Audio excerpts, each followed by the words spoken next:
ለተረቡ ግንቦት 13 ቀን 2017 ዓ.ም ሰላም ጤና ይስጥልን የተከበራችሁ ተመልካቾቻችን እንደምንላችኋል። ከናሁ ቴሌቪዥን የሀገር ውስጥና የባህር ማዶ ዜናዎቻችን ወደ እናንተ የሚደርሱበት ጊዜው አሁን ነው።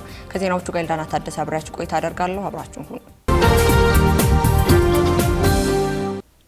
ቀዳሚ ወዳደረግነው የሀገር ውስጥ መረጃችን እናልፋለን። የውጭ ዜጎች የማይንቀሳቀስ ንብረት ባለቤት እንዲሆኑ የሚያስችለው አዋጅ ጊዜውን የጠበቀ አይደለም፣ እንዲሁም ደግሞ የከተማዋን ነዋሪ የሚገፋ ነው በሚል ትችት ቀርቦበታል። የውጭ ዜጎች በኢትዮጵያ የማይንቀሳቀስ ንብረት ባለቤት የባለ ይዞታ እንዲሁም ደግሞ የሚያስችል አዋጅ ጊዜውን የጠበቀ አይደለም በሚል በፓርላማ አባላት ትችት ተሰንዝሮበታል። ትችቱ የቀረበው ትናንት ማክሰኞ ግንቦት 12 ቀን 2017 ዓ.ም በተካሄደው የሕዝብ ተወካዮች ምክር ቤት መደበኛ ስብሰባ ላይ ነው። በአራት ክፍሎችና በ20 አንቀጾች የተከፋፈለው አዋጁ የውጭ ዜጎች የማይንቀሳቀስ ንብረት ባለቤት ወይንም ደግሞ ባለ ይዞታ ለመሆን ማሟላት ስለሚጠበቅባቸው ቅድመ ሁኔታዎች የፈቀደ አሰራር፣ ገደቦች፣ መብቶችና ግዴታዎችን አካቶ ይዟል። የህግ ረቂቁ በዝርዝር እንዲታይ ለህዝብ ተወካዮች ምክር ቤት ቋሚ ኮሚቴ ከመምራት አስቀድሞ በተደረገው ውይይት ላይ ሁለት የፓርላማ አባላት ትችት አዘል ጥያቄን ሰንዝረዋል። አዋጁ ዋና ዓላማ የውጭ ካፒታል ወደ ሀገር ውስጥ ማምጣት እና የውጭ ምንዛሬ ማግኘት እንደሆነ መመዝገቡን የገለጸው የአማራ ብሔራዊ ንቅናቄ አብን በፓርላማ ተወካዩ ዶክተር ደሳለኝ ጫኔ በህግ ረቂቅ ላይ ያለውን ስጋትና አስተያየት በዝርዝር አቅርበዋል።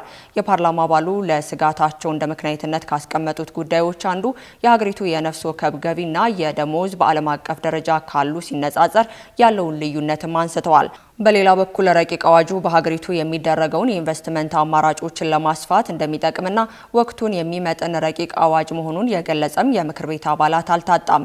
የዚህን ዜና ዝርዝር በምሽቱ የዜና ወጃችን የምንመለከተው ይሆናል። ለውጭ ሀገር ተጓዦች የሚፈቀደው የውጭ ምንዛሬ ላይ ማሻሻያ ማድረጉን ብሔራዊ ባንክ አስታውቋል።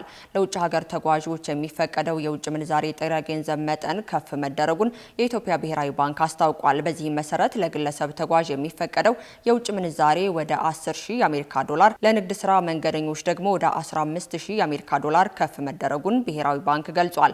ባንኩ ለውጭ ሀገር ተጓዦች ምቹ ሁኔታን ለመፍጠር ሲባል ወደ ውጭ ሀገራት ለሚጓዙ ኢትዮጵያውያን በጥሬ ገንዘብ የሚፈቀደውን የውጭ ምንዛሬ መጠን እንደሚጨምርም ተደርጓል ሲል አስታውቋል። በአዲሱ ገደብ መሰረት ለግል ተጓዦች የሚፈቀደው የውጭ ምንዛሬ ወደ 10,000 የአሜሪካ ዶላር፣ ለንግድ ስራ መንገደኞች ደግሞ 15,000 የአሜሪካ ዶላር ሆኗል። ይህም የውጭ ምንዛሬ በጥሬ ገንዘብ ወይም በካርድ መውሰድ እንደሚችሉም ተገልጿል። ከዚህም በተጨማሪ የውጭ ምንዛሬ የባንክ ሂሳብ ያላቸው ግለሰቦች ከሂሳባቸው ላይ በካርድ መጠቀም የሚችሉበትን የውጭ ምንዛሬ መጠን ከ10 በመቶ ወደ 20 በመቶ ከፍ እንዲል ሆኖታል። የህወሓት ፖለቲከኞች ከብልጽግና ፓርቲ ሆነ ከሻዕቢያ ጋር የፈጠሩትን ህብረት እንደማይቀበለው ውናት ፓርቲ አስታወቀ። በትግራይ ክልል የሚንቀሳቀሰው ውናት የፖለቲካ ፓርቲ በትግራይ እስከ አመጽ ድረስ የሚካሄደውን የህዝብ እምቢተኝነት የፖለቲካ ትግል እንደሚያካሂድም አስታውቋል። በሁለት ጎራ የተከፈለው የህወሓት ፖለቲከኛ ከብልጽግና ፓርቲ ሆነ ከሻዕቢያ ጋር የፈጠረውን ህብረት እንደማይቀበለው ውናት ፓርቲ ገልጿል። በክልሉ ህወሓት በብቸኝነት የሚቆጣጠረው የፖለቲካ ስርዓት አደብ ለማስያዝ እስከ አመጽ ድረስ የሚያካሂደውን ህጋዊ የሆነ የህዝብ እምቢተኝነት የፖለቲካ ትግል ለማካሄድ መወሰኑንም ፓርቲው አስታውቋል።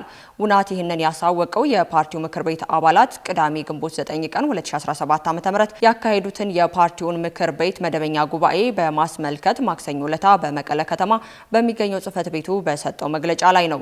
የፓርቲው ሊቀመንበር ዶክተር ደጀኔ መዝገበ የውናት ምክር ቤት በወቅታዊ ክልላዊና ቀጠናዊ ፖለቲካዊ ጉዳዮች ላይ ውይይቱን ያሳለፈ ሲሆን ውሳኔውንም ለጋዜጠኞች አስረድቷል።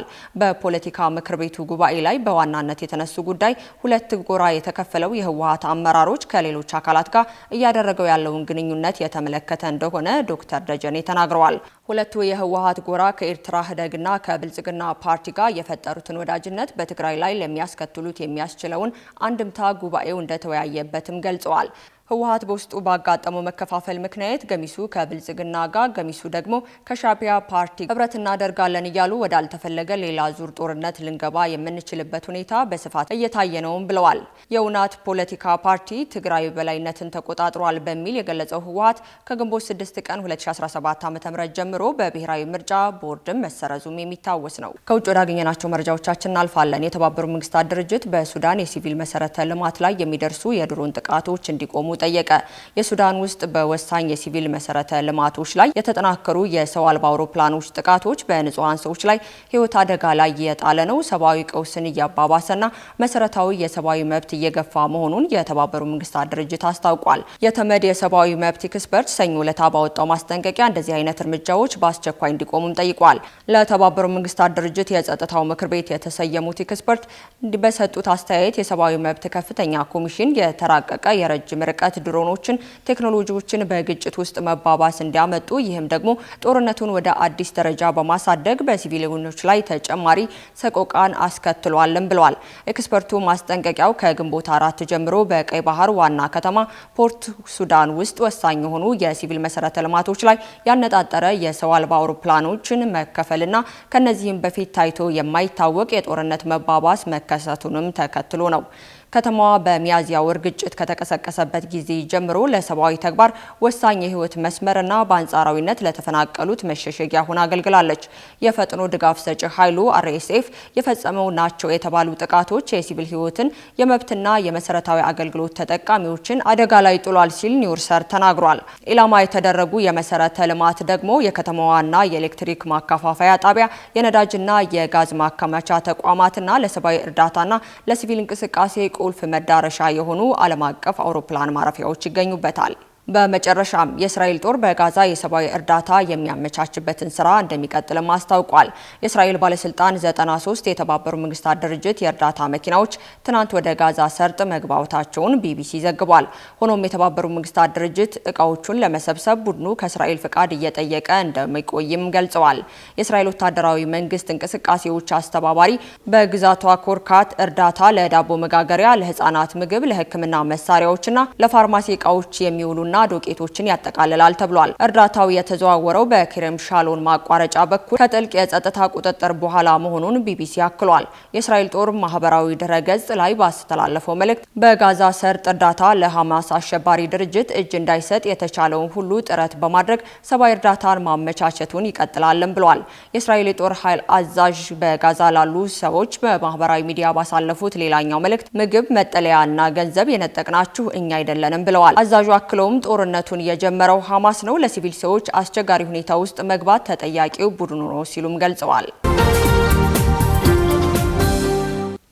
ከናሁ ቴሌቪዥን የሀገር ውስጥና የባህር ማዶ ዜናዎቻችን የእስካሁኑ ይመስሉ ነበር። ከዜናዎቹ ጋር ኤልዳና ታደሰ አብሬያችሁ ቆይታ አደረኩኝ። የናሁ ፕሮግራሞች ወደ እናንተ መድረሳቸውን ይቀጥላሉ። መልካም ቀን።